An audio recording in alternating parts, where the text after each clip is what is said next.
tranquilidade para levantar a cabeça e fazer aquele lindo lançamento ali pro Mariano, ou a facilidade que o Zarate tem na entrada da área para dar um toque de calcanhar e criar esse gol que a gente está vendo aí. Então, tem coisa que não está arrumada. Não está arrumada. E aí é postura dos jogadores, mas também é trabalho do técnico. Inclusive, garantir que a postura dos jogadores seja melhor. Então eu acho que tem os dois lados. É muito difícil realmente jogar sem dois jogadores que eram tão fundamentais para o funcionamento da máquina. Esse é o ponto em que eu o absolveria. Mas os comportamentos sem bola do Flamengo estão muito problemáticos. E tanto é, né, Paulo Calçade, que o Rogério tenta encontrar a solução para o melhor futebol do Flamengo, do primeiro para o segundo tempo, mexendo exatamente, apostando ou tendo de apostar em jovens jogadores, né? O Flamengo termina o jogo com um meio de campo muito jovem, com alguns jogadores entre os mais jovens do elenco, num jogo tão importante contra o Atlético. Quer dizer, é um time... Hoje tudo bem, né? Recebeu Isla, Arrascaeta, que estavam recentemente na Copa América de volta, mas é um time ainda meio, um tanto quanto desfigurado pelas ausências citadas pelo Léo e Gabigol, por exemplo, né, Paulo? Paulo, tem uma situação aí muito difícil no Flamengo, né?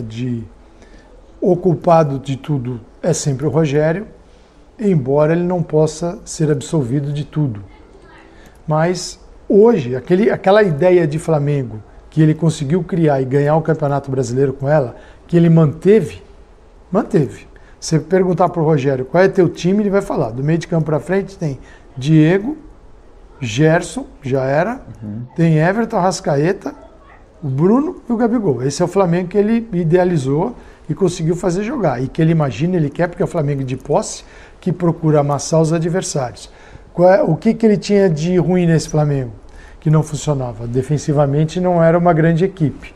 E esses problemas o Flamengo tem sofrido com isso. Agora ele perde, apesar dos problemas defensivos, ele conseguia de certa forma, na verdade era um equilíbrio pela agressividade que gerava com este formato que ele criou.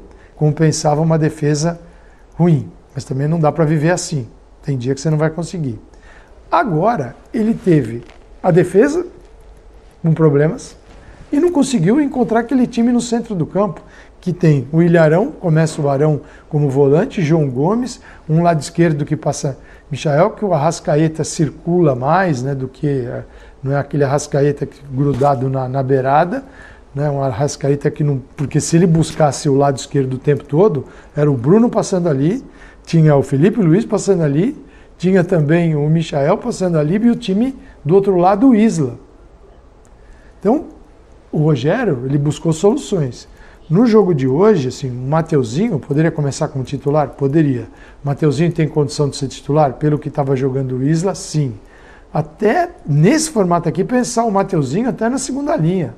Ele não vai ser o Everton, ele não vai ser o jogador do 1 contra 1, mas ele pode ser um jogador que entende um pouco daquele corredor e o Flamengo se equilibrar um pouquinho mais. Pode. Agora, esses problemas vão conviver com o Rogério. Quando ele tiver o Flamengo ideal, a gente conversou muito isso, eu, o Birner, ontem, comparando a Palmeiras. Palmeiras, você não sabe como joga, mas todas as formas...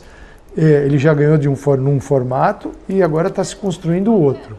O Flamengo tem um formato que o Rogério pensou. Sem aqueles 11, começa a ter problemas. E ninguém ganha brasileiro assim. Não ganha brasileiro assim. E o Palmeiras, o Abel já viveu esses dias de Rogério Ceni.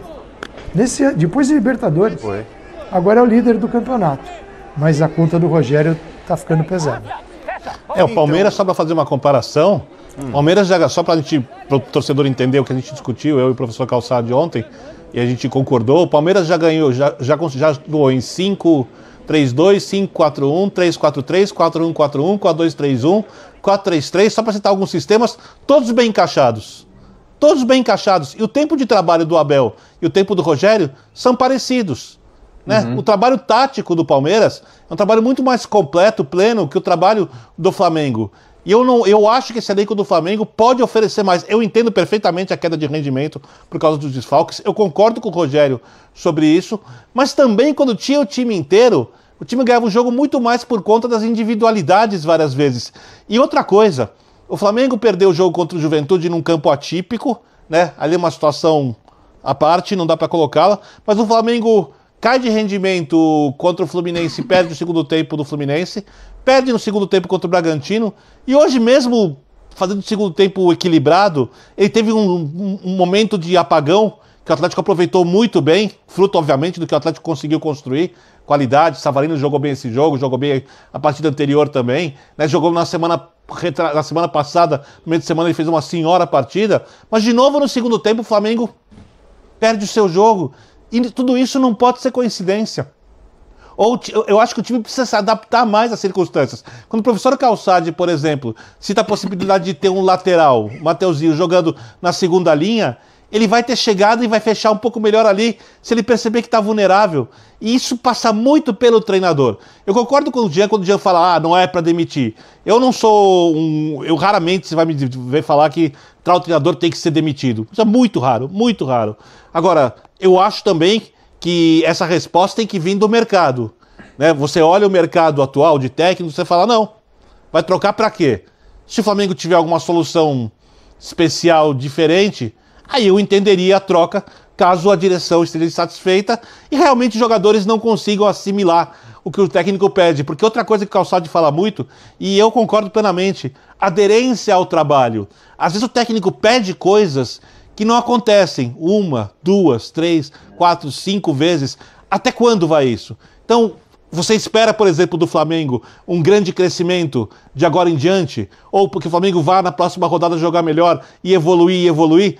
Se você não espera isso, você precisa olhar para o técnico com ressalvas. Talvez não demiti-lo. Não acho que não acho que esse seja o caso. Mas você precisa olhar de um jeito crítico e pensar olhando também para o mercado, Jean. O problema é que eu me lembro claramente de uns 3 ou 4 programas em que, inclusive, eu fui o mais moderado em relação aos elogios àquilo que o Flamengo tinha feito, e eu me lembro de programas em que a gente senta aqui e a gente elogia a evolução do Flamengo e fala, agora parece que o time tá se encaixando, o time tá pegando... Eu não consigo conviver mais com essa gangorra de avaliação de treinador, assim, ou de, sabe, tudo é o treinador, é um técnico-centrismo que a gente vive, tudo é questão de... Isso eu concordo contigo.